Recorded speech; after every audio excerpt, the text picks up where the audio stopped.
Hello दोस्तों, हमारे इस नए वीडियो में आपका स्वागत है। तो हम लेकर आए हैं भोजपुरी सॉन्ग, जो टाइटल और थंबनेल देख के आप लोगों को सॉन्ग का जो है नाम पता चल गया होगा। तो बहुत ट्रेंडिंग सॉन्ग है।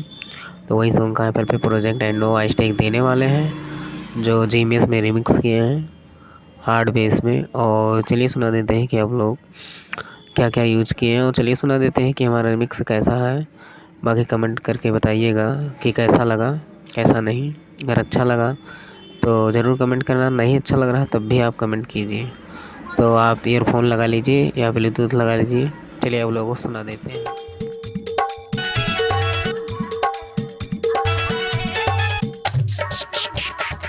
DJ Sonu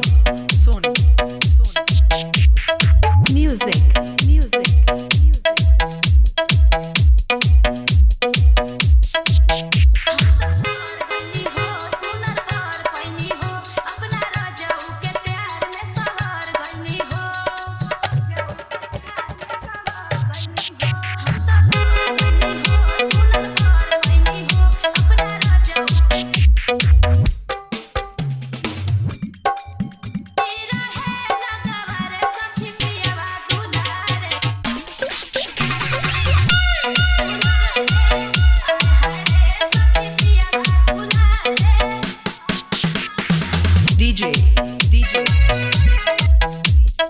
Sonu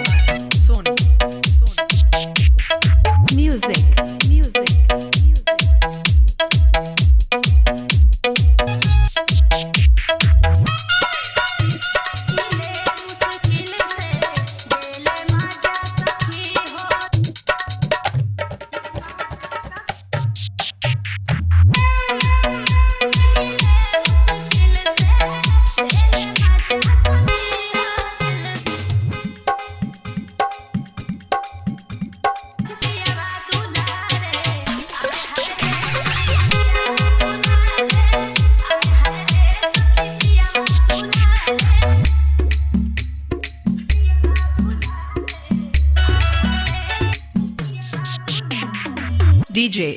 DJ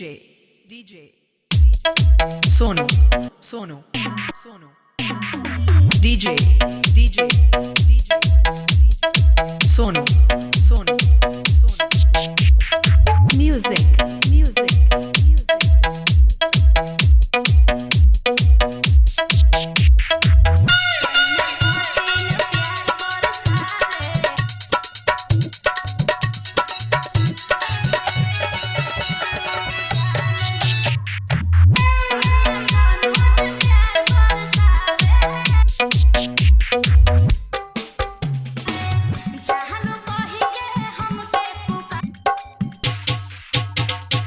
DJ